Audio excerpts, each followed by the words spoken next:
The Chinese government appears to be censoring some public tributes for the former Premier Li Keqiang, who died on the 27th of October. The Beijing is ensuring that comments on Li's legacy stick to the official narrative, and effusive praise for him is not construed as criticism of President Xi's policies. Now, the official narrative on Li, however, does not mention his ideas of political or economic reform, which is what tributes on Weibo, the Chinese equivalent of social media platform X, have tried to correct. And according to media reports, almost all comment areas under news related to former Premier Li's death have been filtered or removed. Many comments about Li's reputation as an economic reformer have been deleted. And according to China's state news agency, Li has in fact died in Shanghai due to a sudden heart attack. Li became the premier in 2013. President Xi Jinping and Premier Li Keqiang had a Xi-Li system in the media when they came to power. But Xi Jinping's rapid centralization of power quickly marginalized Li Keqiang, and Li was seen as someone who would embrace private enterprise and allow the free market to flourish. Many see Li's policies as the road not taken by China. And Li's sudden death, in fact, makes him one of the youngest prime ministers to pass away since the Communist Party of China was established. And the Chinese state media has said that Li died of a sudden heart attack. However, it did not announce the whole story of Li Keqiang's cardiac condition or also the rescue efforts. And this has triggered a lot of speculation about the cause of Li Keqiang's sudden death on social networking sites, and the Chinese government is trying to censor these comments.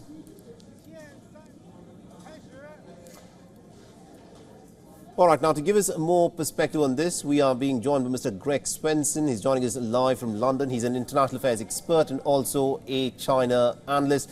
Now, Mr. Swenson, governments around the world try and set the narrative. They want the narrative that favors them. But in China, what is interesting is that the legacy of their former premier now, Li Keqiang, appears to be censored in a manner that perhaps few would have expected. What do you think is happening? Is Xi Jinping now trying to ensure that even members of his own party cannot have the kind of legacy that is dictated to by their work, but rather it would be dictated to by how Xi Jinping would feel about them? Well, I think you hit the nail on the head. That's exactly what Xi is trying to do. It really demonstrates Xi's insecurity and maybe even his vulnerability, given the economic challenges that he's going through right now. I think you could make a very positive argument that the reforms that were proposed during when Li was in office would have been much better for the Chinese economy. As you pointed out, Xi is very opposed to the free market economy, and Li was quite an advocate. He actually, had a couple of different names for it. He used the term platform economy. As little as a year and a half ago, he was promoting free market reforms in sort of coded language.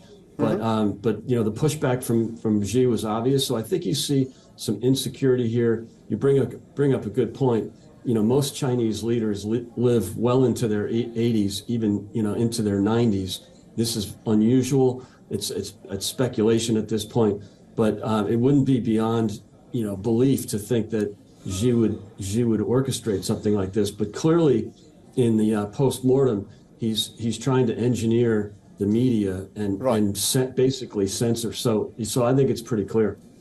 Absolutely, indeed. And this is something that he's trying to do with the rest of his cabinet members as well. Anyone who seems to perhaps, fall offline from him seems to be paying the price. And this is Xi Jinping, who seems to have become much more insecure in his third term. Is that a sense that you're getting as well?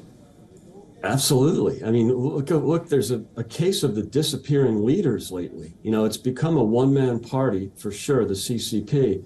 There's a great line, we can never trust them because they don't trust themselves. So, this is pretty obvious in what Xi is doing. And remember, there's some history here.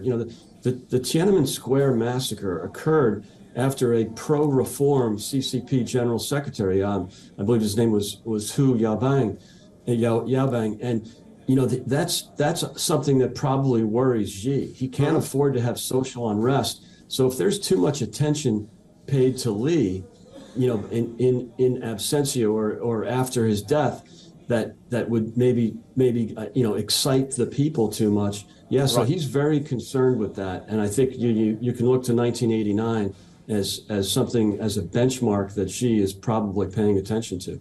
Absolutely indeed, Mr. Greg Svensson. Thank you very much indeed, sir, for joining us and getting us those insights there. Good to be here. Thank you.